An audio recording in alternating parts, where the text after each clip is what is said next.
few minutes ago, Adam said to our daughters, "Your mom's going to be the governor of Virginia."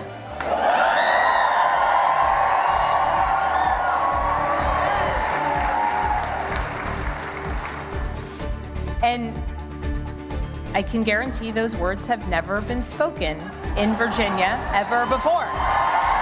My own journey from a young child landing at the airport in Savannah to now being elected as the first Muslim woman to achieve statewide office.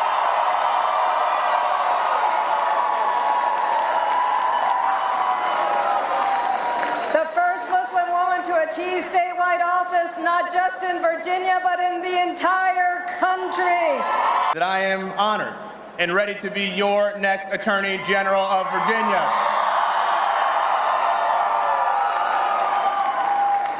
The first black person bestowed with this awesome responsibility in the history of this Commonwealth. Democrats sweep all 3 statewide races in Virginia, creating history on all fronts. Today, we're taking a deeper look at the outcome of this election and share how voters are feeling about the results. Thanks for joining us here at 5. I'm Julie Bragg. And I'm Bill Fitzgerald. We're hearing from Virginia House Speaker Don Scott about what he believes led to the Democrats' clean sweep across the Commonwealth. I thought the Democratic Party was going to win, but I didn't think they'd win by that much. We sent a message to the whole world that in 2025, Virginia chose pragmatism over partisanship. I'm excited for, to get some more Democrat power back. Just for simply feeling like we have lost control of our country as the people. But tonight I make this pledge to every single Virginian.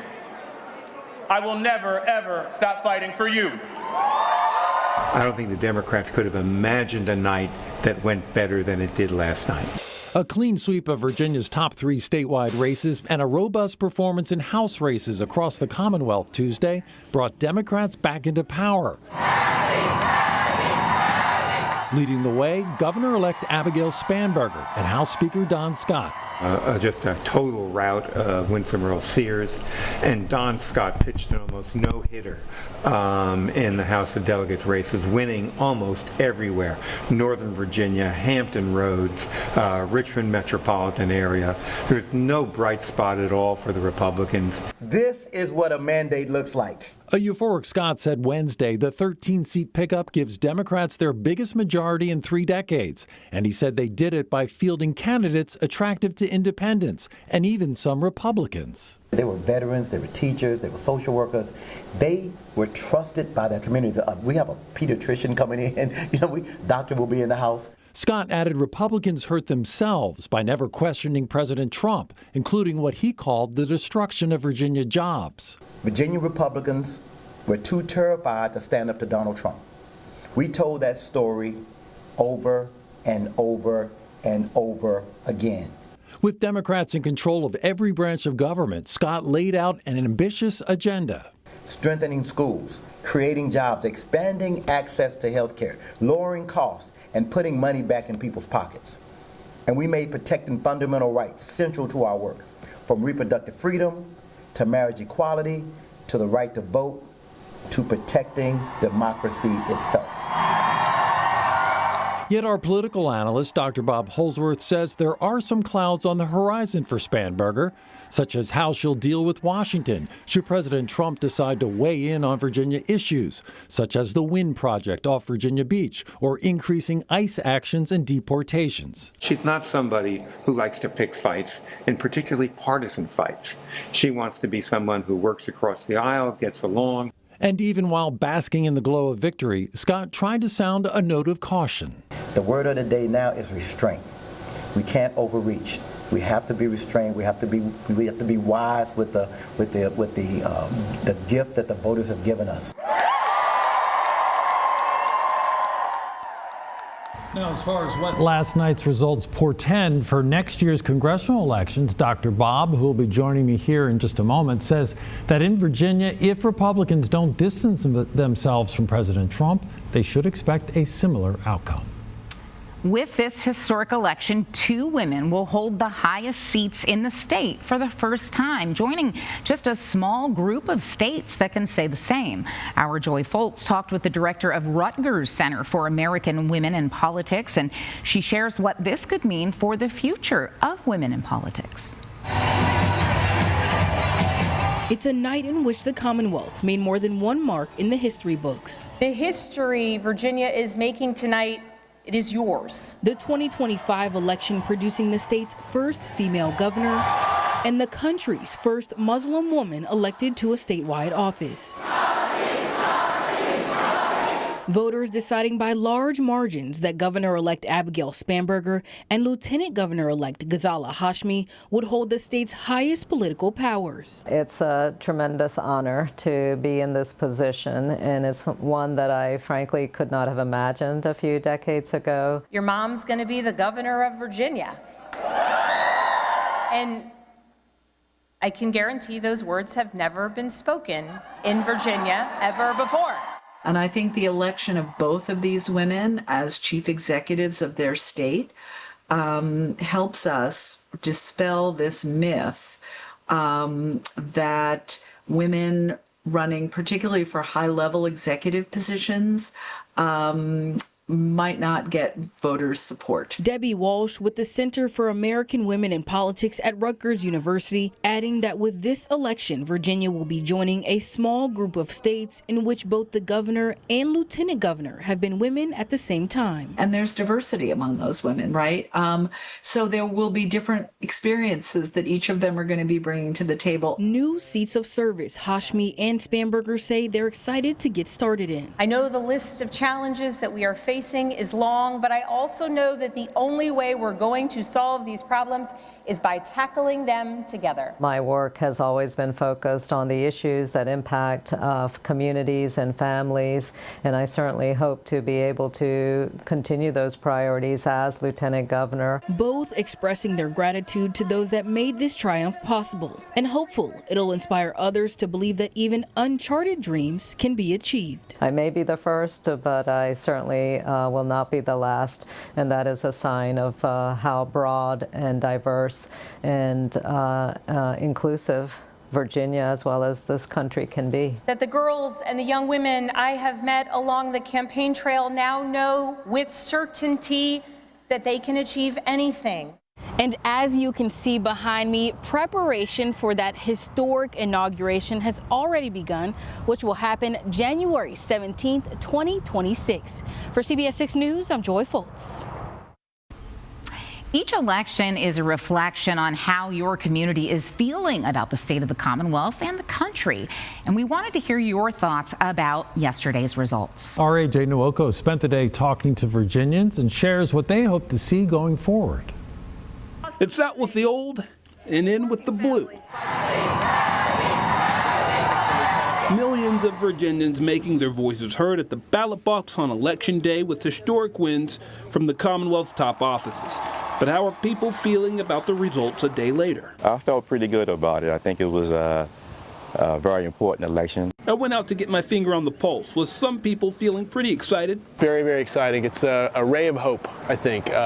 Virginia sort of spoke for the rest of the nation and said there's a lot of stuff going on in our country that needs to change. Thrilled that we got the governor, lieutenant governor, and attorney general, and the whole slate. Others, like David Blackwell, taking a more neutral stance. I think the community spoke and said they're looking for a lot of changes to come about with this new administration that comes in. And still, for folks like Hanover resident Charles Gear, I hope we're not in trouble, but we'll see what happens. As far as the issues on the top of these Virginians' minds. The economy, number one for sure. To figure out how we're going to deal with the rising costs of medical care and with the costs of food going up. It's a lot of hard things going on that they have to help alleviate. More progressive policies and more bigger fight in Washington. I think that Democrats have been ineffective in the last year. A lot of hand-wringing, but not much action. And I think that now we've got a chance, we've got a little momentum. They need to do something constructive for the citizens. And to achieve those goals, they say these new leaders also need to listen. Listen to the people. Go out there and work with them. See what they're going through. But folks like Gare also believe Virginians of different ideologies need to speak to each other in order to move the Commonwealth forward together. Oh, it's possible if both sides would talk, but right now, no one's talking. I hope that we can see some positive results from this election. I also think that we can come together for whoever. If you voted for the person or you didn't vote for the person, I think that we can all get behind them and support them in this new journey. For CBS 6, I'm AJ Nwoko. Thank you for Now, here to help us understand the impact of this year's results and what it means for the parties in Commonwealth going forward is our esteemed political analyst, Dr. Bob Holsworth. Bob, thanks for coming in after serving heavy duty yesterday. Great to be here again, Bill. All right, so given 24 hours distance, has your perspective changed at all on exactly what happened yesterday? No, I think here in Virginia we had, obviously a Democratic blowout. I think people thought they were going to win.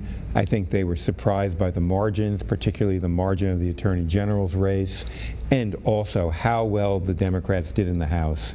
They had 13 targets. They won every one. Don Scott, the Speaker, pitched a perfect game, something you usually don't see in politics. Yeah, it was pretty comprehensive there. Now, we got a hold of some of the graphics from CBS News' exit polls showing favorability among Virginia voters for Republicans, for Democrats, for President Trump. And it painted a pretty stark picture. Among Republicans, for example, favorable 42, unfavorable 55, negative 13 there. But the president, 39-58, minus 19 there. And for Democrats, they're still negative, but just barely, with 48% positive and 49% negative.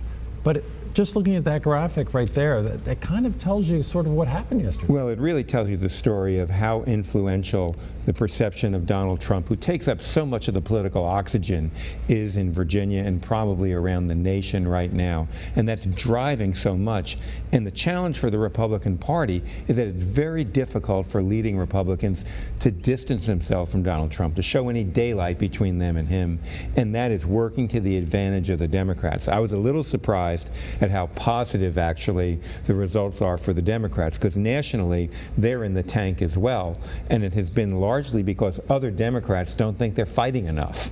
But at least yesterday, I think the Democrats thought they were making a statement against Donald Trump. They came out and made it. And it's a challenge for the Republican Party. If his numbers still stay here, they're going to have to find a way to distance themselves at least a little bit from him, or they're going to find the same outcome again. Well, and that doesn't even touch on the redistricting that is so famously spreading across the country, especially here in Virginia. House Speaker Don Scott engineering the first step, the election being the second step, and then the third step to pass it again in the legislature. What's going to happen when it gets to Abigail Spanberger's desk, assuming it makes it past a court challenge? Well, the big challenge is really that the legislature, if it passes it, it goes on the ballot in April, probably. Automatically. Right. And the Democrats are going to expect Abigail Spanberger to lead this fight. And let me tell you, I don't think this is the fight she wanted. It's being put in her lap, and politicians often find they can't choose the fights they're in. But Spanberger really doesn't want to get into this back and forth with the Trump administration right away, but she's going to wind up in it. So long as the court allows this to go forward, this is going to occupy all of the time in Virginia for the next 3 months, or at least all the visibility. You'll have a legislative session, but everyone's going to be talking about this referendum because people are going to come in nationally to talk about it. All of a sudden, it is on the national screen. All right.